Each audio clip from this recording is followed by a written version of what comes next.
Dios no creó a Satanás, sino a Lucifer, una criatura de extraordinaria belleza e inteligencia. Lucifer poco a poco cultivó la envidia, el odio y el orgullo. En el colmo de su extravío, pretendió ser igual a Dios.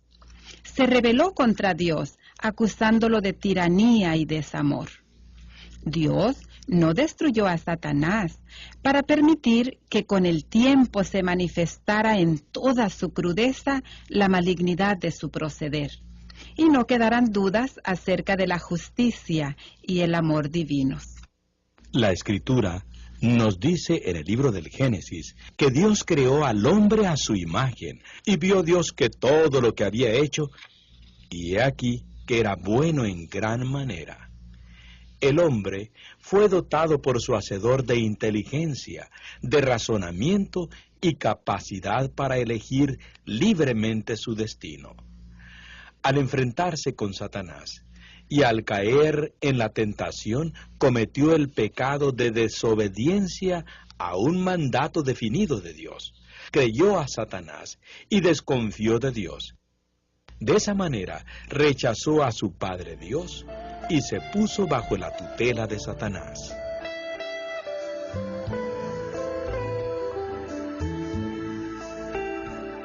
En Isaías 1:6 leemos: Desde la planta del pie hasta la cabeza no hay en él cosa sana, sino herida, hinchazón y podrida llaga. No están curadas, ni vendadas, ni suavizadas con aceite. El profeta compara el pecado con la terrible enfermedad llamada lepra. Dios aborrece el pecado, pero ama al pecador. Quiere verlo libre de sus espantosas consecuencias. El pecado siempre causa desgracia y problemas. El salmista dice: mientras callé, se envejecieron mis huesos en mi gemir todo el día, porque de día y de noche se agravó sobre mí tu mano. Se volvió mi verdor en sequedales de verano. Las consecuencias peores del pecado son el derrumbe de la vida espiritual y el alejamiento de Dios. La calamitosa experiencia del pecado llegará a su fin junto con su autor, el diablo. Satanás y sus ángeles están reservados para el juicio del gran día. Finalmente serán destruidos en el gran lago de fuego. El pecado será eliminado y nunca más volverá a surgir. Resumamos esta enseñanza en los siguientes puntos. Primero, Satanás es el autor del pecado. Él fue creado perfecto.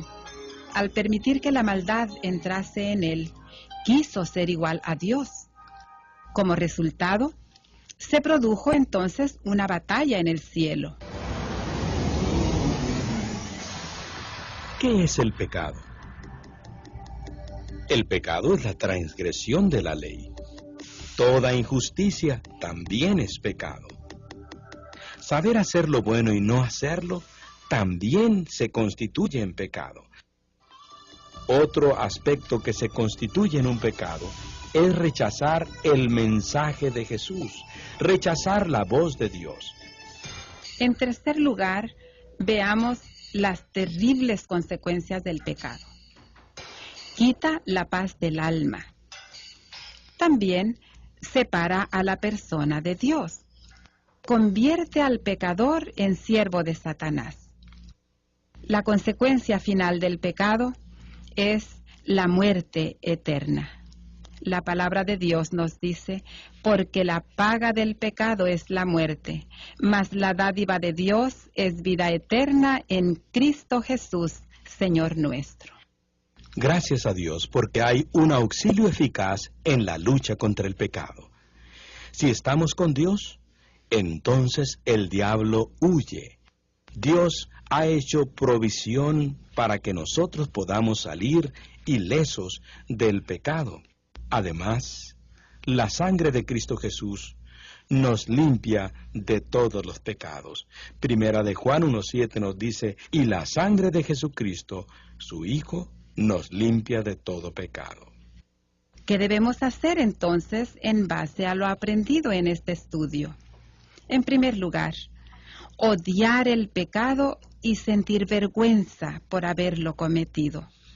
Dios nos dice en los siguientes textos, aborreced el mal y amad el bien.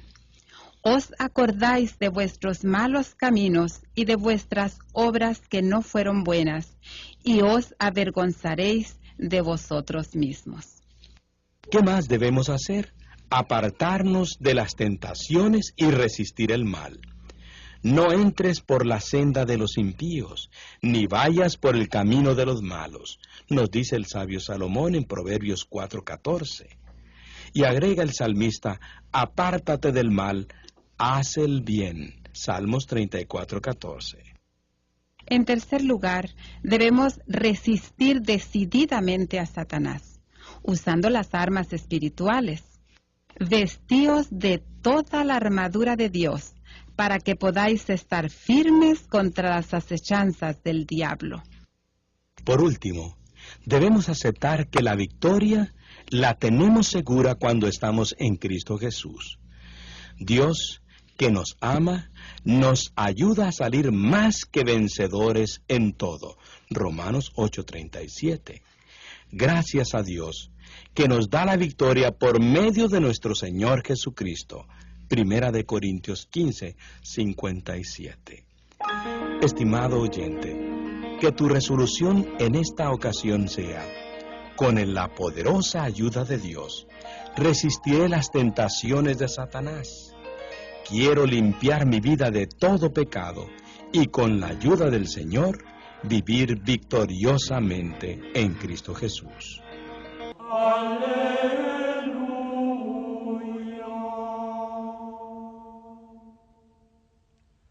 Bendiciones. Queridos hermanos y hermanas en Cristo, el otro día, hablando de la confesión, alguien me dijo, ¿cómo se le ocurre que yo me voy a confesar con un pecador como yo? Yo me confieso con Dios y punto. Entro en mi habitación, oro con fervor y Dios me perdona. Le contesté que el asunto no es tan simple. Muchas veces acomodamos la religión a nuestra manera, y así pasa también con la confesión. La confesión no es solamente pecar, orar y listo. Hay que buscar a un sacerdote. Hacer un gran acto de humildad. Decirle sus pecados. Y luego recibir una corrección fraterna y la absolución del sacerdote de la iglesia. Eso no lo han inventado los sacerdotes. Hay claras indicaciones en la Biblia y como a mí me gusta siempre usar textos bíblicos para corroborar lo que expongo, se los mostraré. La Biblia habla claramente acerca del perdón de los pecados. Que me mueve a hacer esta disertación es el amor a la verdad. Ya que solamente la verdad nos hará libres, como dice en Juan 8:32. ¿Qué nos enseña la Biblia acerca del perdón de los pecados?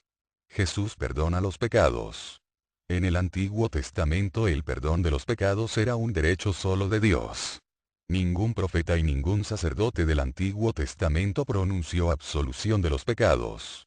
En el Nuevo Testamento, por primera vez, aparece alguien, al lado de Dios Padre, que perdona los pecados. Jesús. El Hijo de Dios dijo de sí mismo, el Hijo del Hombre tiene poder de perdonar los pecados en la tierra. Marcos 2:10. Y en verdad Jesús ejerció su poder divino. Cuando Jesús vio la fe de aquella gente, dijo al paralítico, Hijo, tus pecados te son perdonados. Marcos 2:5. Frente a una mujer pecadora Jesús dijo, sus pecados, sus numerosos pecados le quedan perdonados, por el mucho amor que mostró. Lucas 7:47. Y en la cruz Jesús se dirigió a un criminal arrepentido. En verdad te digo que hoy mismo estarás conmigo en el paraíso. Lucas 23:43.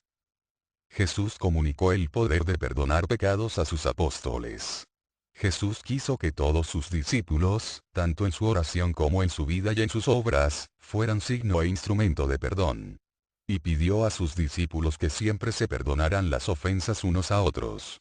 Mateo 18:15 al 17. Sin embargo, Jesús confió el ejercicio del poder de absolución solamente a sus apóstoles. Jesús quería que la reconciliación con Dios pasara por el camino de la reconciliación con la Iglesia. Lo expresó particularmente en palabras solemnes a Simón Pedro. A ti te daré las llaves del reino de los cielos, y lo que ates en la tierra quedará atado en el cielo y lo que desates en la tierra quedará desatado en el cielo. Mateo 16, 19. Esta autoridad de atar y desatar la recibieron después todos los apóstoles como dice en Mateo 18, 18. Las palabras atar y desatar significan: aquel a quien excluyen ustedes de su comunión, será excluido de la comunión con Dios. Aquel a quien ustedes reciben de nuevo en su comunión, será también acogido por Dios. Es decir, la reconciliación con Dios pasa inseparablemente por la reconciliación de la Iglesia. El mismo día de la resurrección, Jesucristo se apareció a los apóstoles, sopló sobre sus cabezas y les dijo: reciban el Espíritu Santo. A quienes perdonen los pecados, les quedarán perdonados y a quienes se los retengan, les quedarán retenidos. Juan 20, 22 y 23. Y en la iglesia primitiva ya existía el ministerio de la reconciliación como dice Pablo. Todo eso es la obra de Dios, que nos reconcilió con Él en Cristo, y que a mí me encargó la obra de la reconciliación. Segunda de Corintios 5, 18. Los apóstoles comunicaron el poder divino de perdonar pecados a sus sucesores. Las palabras de Jesús sobre el perdón de los pecados no fueron solo para los 12, sino para pasarlas a sus sucesores. Los apóstoles las comunicaron con la imposición de manos. Leamos segunda de Timoteo 1, 6. Te recomiendo que avives el fuego de Dios que está en ti por la imposición de mis manos. Podemos decir que Cristo confió a sus apóstoles el ministerio de la reconciliación como vemos en Juan 20, 23 y en 2 de Corintios 5, 18. Los obispos o sucesores de los apóstoles, y los presbíteros, colaboradores de los obispos, continúan ahora ejerciendo este ministerio. Ellos tienen el poder de perdonar los pecados en el nombre del Padre, y del Hijo, y del Espíritu Santo. Hermanos, les recuerdo que a veces hay otros hermanos cristianos que plantean dudas sobre este tema. Varias veces me han dicho: ¿en qué se basan los católicos para decir que los sacerdotes pueden perdonar pecados? Les hago recordar que el poder divino de perdonar pecados está claramente expresado en lo que hizo y dijo Jesús ante sus apóstoles. El Señor sopló sobre sus cabezas y les dijo: reciban el Espíritu Santo. A quienes perdonen los pecados, les quedan perdonados. Y a quienes se los retengan, les quedan retenidos. Juan 20, 22 y 23. Los apóstoles murieron y este don fue transmitido a los obispos y estos a su vez lo transmitieron a los presbíteros, o sea a los sacerdotes. Otro tema que cuestionan algunos hermanos es: ¿para qué decir los pecados a un sacerdote, si Jesús simplemente los perdonaba? Es verdad que Jesús perdonaba pecados sin escuchar una confesión. Pero el Maestro Divino leía claramente en los corazones de la gente, y sabía perfectamente quiénes estaban dispuestos a recibir el perdón y quiénes no. Pero como los obispos y sacerdotes no leen en los corazones de los pecadores, es lógico que el pecador tiene que manifestar los pecados. No basta una oración a Dios en medio de nuestra intimidad. Luego el sacerdote, guiado por el Espíritu de Dios que siempre perdona, juzgará y pronunciará la absolución. Yo te absuelvo en el nombre del Padre y del Hijo y del Espíritu Santo. Y a veces, hermanos, hay otra duda que se plantean mis hermanos ya que dicen: pero el sacerdote es pecador como nosotros. Y yo les respondo: también los 12 apóstoles eran pecadores y sin embargo Jesús les dio poder para perdonar pecados. El sacerdote es humano y dice todos los días: el yo pecador. Y la Escritura dice: si alguien dice que no ha pecado, es un mentiroso. Primera de Juan 1, 8. Recordemos que Jesús fundamentó la iglesia sobre Pedro sabiendo que Pedro era también pecador. El sacerdote perdona los pecados por una sola razón: porque recibió de Jesús el poder para hacerlo. Además, durante la confesión aprovecha para hacer una corrección fraterna y para alentar al penitente. Para terminar, les digo que el hermano protestante comete pecados, ora a Dios, pide perdón, y dice que Dios lo perdona. Pero, ¿cómo sabe que, efectivamente, Dios le ha perdonado? muy difícilmente queda seguro de haber sido perdonado. En cambio el católico, después de una confesión bien hecha, cuando el sacerdote lo absuelve en nombre de Cristo, queda con una gran seguridad de haber sido perdonado y con una paz en el alma que no encuentra por ningún otro camino. En verdad, hermanos, la confesión es el mejor remedio para obtener la paz del alma. Se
Quería conocerte para repetirte mi perdón en persona. Te he perdonado, de verdad. Una fotografía, por favor. Una más. Perfecto.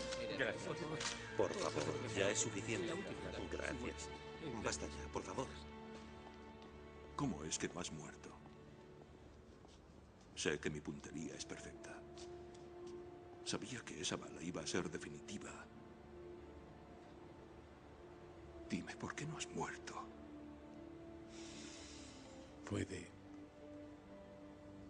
Puede que sea porque alguien me ha protegido. Quizás. ¿Te refieres a Fátima? Exacto. Pero Fátima era la hija del profeta Mahoma. Hay otra Fátima en el lugar donde apareció la Madre de Cristo. El día en que te disparé era el día de su festividad. Sí, lo era. Por eso estoy seguro de que Nuestra Señora de Fátima fue quien me salvó. Si Fátima tiene tanto poder, me matará. Vendrá por mí. No. Me matará. No.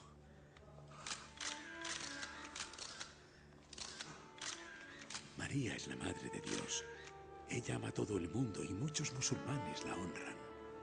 Entonces no va a castigarme. No, al contrario, te ayudará a cambiar tu vida.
Quiero llevarte a todo lugar conmigo.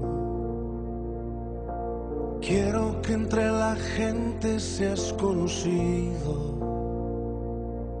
Yo de ti no me avergüenzo, eres mi Dios.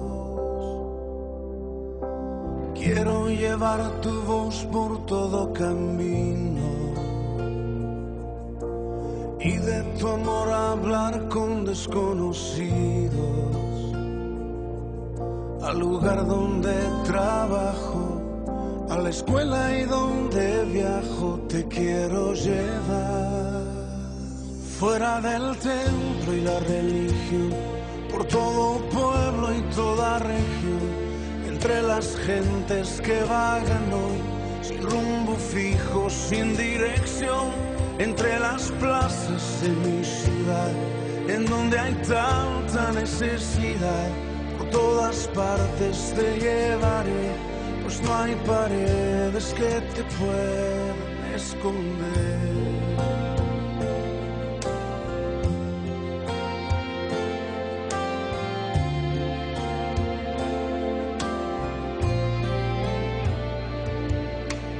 Quiero que en todas partes estés conmigo, en mis conversaciones con mis amigos. Quiero que tú seas el centro de atención. Quiero que seas el punto de referencia y caminar consciente de tu presencia. Al hacer un comentario en mis pláticas a diario, tú debes estar. Fuera del templo y la religión, por todo un pueblo y toda región, entre las gentes que vagan hoy, sin rumbo fijo, sin dirección, entre las plazas de mi ciudad, en donde hay tanta necesidad, por todas partes te llevaré, pues no hay paredes que te puedan esconder.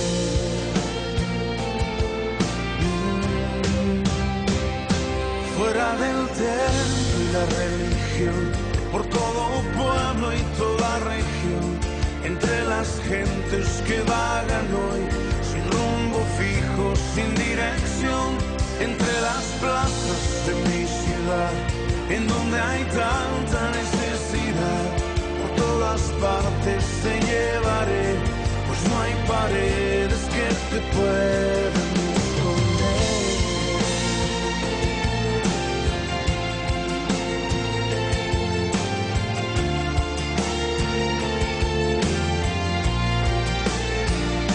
Mi amigo, siempre tú serás, conmigo siempre tú estarás, conmigo yo te llevaré a cualquier lugar. Por la fe descubro la oración, por la fe tu voz llega hasta mí, por la fe tu palabra